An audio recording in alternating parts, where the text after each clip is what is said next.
Ladies and gentlemen, this is the State of Halloween address. Now, in this, you will get full thoughts and spoilers for Halloween Ends, so please be warned. For the first time ever, I will be reading a direct statement from Bronco Juggalo. Let's start off with the story. In this film, we start off 1 year after the events of 2018 and Kills. We see the after effects of the slaughter and the carnage of Michael Myers.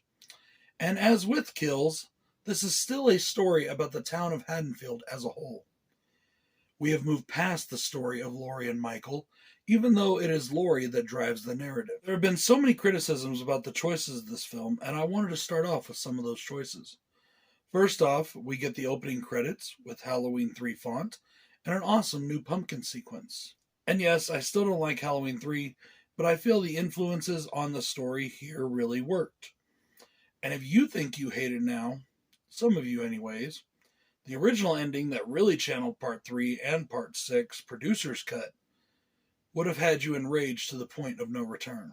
The choices to bring in the Corey character and have the transference of power from Michael to Corey kept things in the supernatural vein, a la the Cult of Thorn trilogy, especially the ending of Part 4. Now, many of you assumed when 2018 came out, as did I, that they had dropped the supernatural aspect of Michael Myers. However, if you paid attention to Kills and looking back at 2018 in retrospect, we find this to not be true. Laurie spoke of Michael not being a normal man, and the more he kills, the stronger he gets. And we see that come to pass in this film. Michael was gravely wounded at the end of Kills and disappeared into the night. He retreated to the sewers, which was a nod to resurrection, to lick his wounds, so to speak. A combination of his age and injuries as well as not killing made him weak. The bum in this film explains how sometimes he would come out and drag people in there and they never returned. That was Michael sustaining his life, much like Louis using the rats in the sewers to sustain his life in an interview with a vampire. So when Corey appears and Michael takes a look in his eyes, he can see the pain and anguish and his whole story and is able to transfer his evil into this willing vessel. Now, with all that explained, I knew that Corey would not live through this movie. I knew it would be Michael that would take him out, as Michael does not need a sidekick. But what he did need was someone to help him gain his strength back. And that is what Corey does by bringing victims to Michael. And you can see the effects killing has on Michael. After he kills the cop, he literally feels and gets the power, and you can see it happening as he gets stronger. As Michael is very much a supernatural being. People have said that this movie was boring and nothing happens for a while. But yet those same people said there was no story in Kills and it was all filler. Well, make up your minds, people. In this movie, we get the most story-driven chapter that focuses on the town and the residents and the survivors, Laurie and her family, and the people that came into contact with her family. We see how she gets blamed for his attack and how the people near her have suffered. We see how Allison, who puts on a front, never really dealt with it. And even though Laurie has moved on and decided not to let it rule her life, it has put a darkness on Allison, and that is something that Corey uses to his advantage.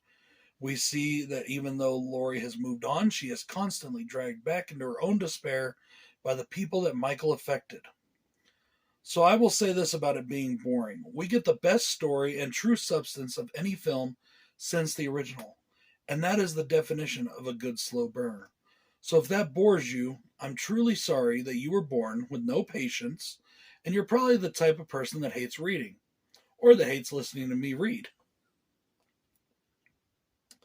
The odd choices made by the creators of this film serve to deliver a very interesting movie experience without sacrificing what we have come to love from this new timeline in brutal kills and superb cinematography. The kills, whether they be Corey's or Michael's, are brutal and intense, and we get a throwback to the Bob kill from '78, as well as the brutal slaying of a child, though accidental, at the beginning of the film. Now, while this movie did not focus on the kills, we got tons of that in the previous film. It does deliver some top-notch kills and gore. The kill of the radio DJ is my favorite. I also love how deftly Michael kills, even when he is obviously not very strong. With the cop that Corey brings for him to kill, he does it so expertly. He just deftly just slices him right across the throat and watches him bleed out. The ending fight between Michael and Laurie, while not long, is filled with meaning. I mean, come on, people. How many fights do we need between these two? We got a huge fight in 2018. We got a fight in H2O. We got the stalk and fight back in the original. How many do we actually need? This particular battle is more about fulfilling the story of the timeline. When Laurie has Michael on the table, and I thought they were going to channel H2O and chop his head off. Or maybe even saw it off with a bread knife. I really thought she might saw it off with a bread knife. That would have been really funny and really cool. I would have enjoyed that. But that's okay. I still enjoyed what we got. She does neither of those things. She bleeds him out, all the while looking in his face, giving him a slow and agonizing death, in return for all the pain and anguish he has caused her and her family and her town. The odd procession that a lot of people have criticized, I thought was brilliant, especially when they show, in turn, so many of those affected. Even the little kid from 2018. When I saw him, I was just like, that's cool. That's keeping your story intact. That's putting the envelope around your story. The way Michael is disposed of stops there from being any chance that he will rise again, and with the killing of Corey puts to rest any possibilities of a follow-up movie. It truly is the end. Or is it? I mean, we've seen them do endings before and come back that should not have made comebacks, a la Resurrection. You never know. As the movie ends, we see Michael's mask on Laurie's coffee table. Is that a hint of something to come, or is it just there to show her victory? I must say that I love this movie, and it will be ranked quite high for me. I can understand the criticisms from people that did not like it. However, I cannot understand the hate or the people that say they are confused by it. It fulfills every aspect of this new trilogy and envelops the film with the loving arms of a well-crafted story. I am truly sorry if you can't see it.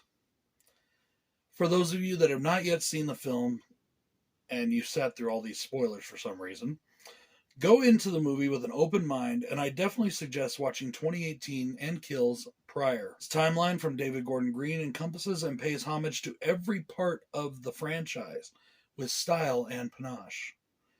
James Jude Courtney provides the best shape we have ever seen, and I know I will treasure this entry for a long time to come. Now, with all of that being said, and I know I don't usually read my reviews, but I wanted to really make sure that I got all of my thoughts out. And with that being said, when I finished writing this, I realized that there was one thing I forgot to put down, and I'm going to mention it now. There was one thing that I didn't like about the film. And it's not even so much that I didn't like it. I just thought it was funny. And I thought it was just a weird thing. Corey in the movie gets bullied by a group of teenagers. Now, yes, Corey's a grown man. And so that shows his mental, in my opinion, mental weakness already, that he can be bullied. But I have to give him the benefit of the doubt because that mental weakness was brought on by huge trauma. I mean, and then those kind of things kind of show how it brings out the evil within him. In a way, it's almost paying homage to Rob Zombie's Halloween and making him that character that, was bullied and picked on and then bad things happened to. So he came back and took revenge, basically.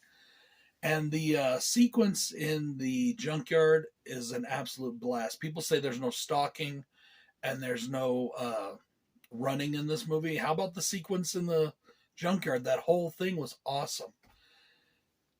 And I'll tell you right now, if you didn't know it was Corey, you would have loved it too, for all the haters out there. Anyways, back to the one thing that I really didn't like. And it wasn't even the Corey part of it. It's the fact that the guys that are bullying him, there's 2 dudes and 2 girls, and the people that are bullying him are band geeks. Since when does the marching band bully people? I mean, I'm not trying to be mean or out of touch or not whatever, but I went to high school, as did most people here, that watch my channel, I'm sure. Well, some of you anyways. But since when did the band geeks ever bully anybody? I mean, I just don't see that. Now, we had a few band people that were also in the rich kid cliques and stuff, and they still didn't bully anybody. the coolest people in the marching band were the drummers. And that's because most of them, at least in my high school, were heavy metal kids. And that's why they were liked. It wasn't because they were in the marching band, it's because they were into heavy metal. There was one guy in the marching band that was also on the football team at one of the high schools I went to, because I went to a lot of them. But yeah, I don't remember ever seeing the band guys bully anybody.